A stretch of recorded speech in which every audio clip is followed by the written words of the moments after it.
Welcome to our channel Future Stenographers. Ready for the dictation? 10 seconds, 5 seconds. Ready? Start. The scheme of Order 8 CPC would show that a person is supposed to file written statement within 30 days of receipt of the summons. Stop. If he fails to file the written statement within a period of 30 days, he is to be allowed to file the same on such other day as the court may direct for reasons to be recorded in writing. Stop.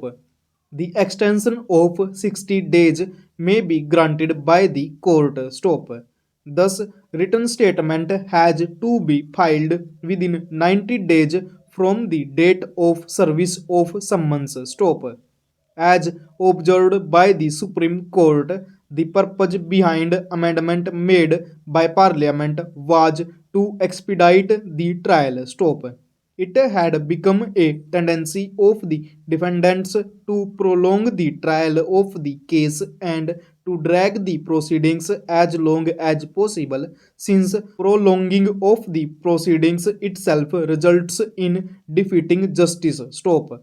In order to curb this tendency, amendments were made in Civil Procedure Code, and the Supreme Court, after considering the legal position, took a view that while the written statement should be filed within 30 days. Stop.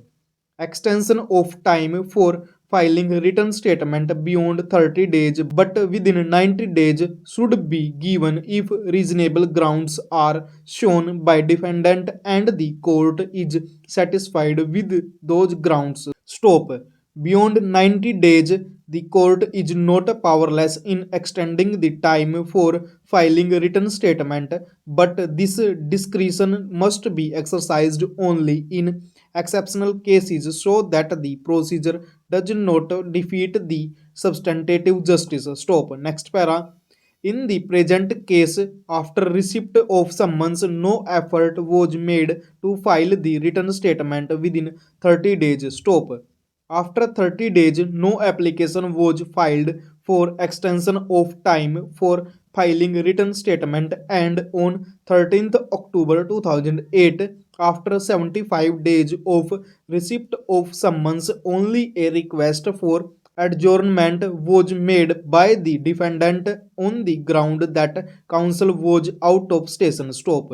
Since there was no request for extension of time for filing written statement or no application was made in this regard and no reasons were assigned as to why written statement could not be filed within 30 days, the trial court exercised its powers under Order 8 Rule 10 CPC and closed the right to file the written statement. Stop.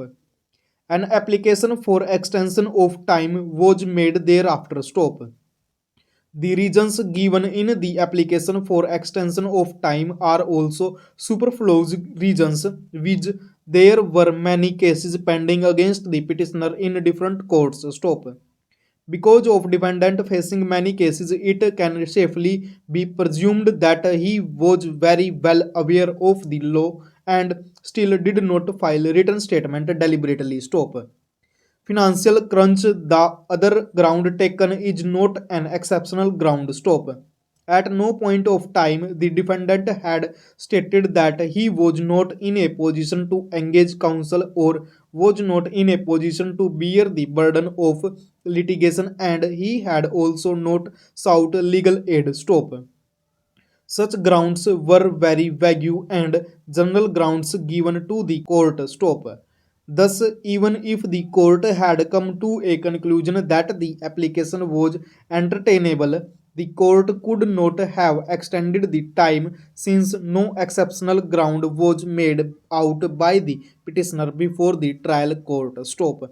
Next para. Another ground for dismissing this petition is that the order to the trial court was passed on 20th April 2009 and the present petition was made on 3rd December 2009 after about 8 months stop. At the time of admission of this petition, it was stated that the earlier council left Delhi and therefore delay occurred in filing the petition. Full stop.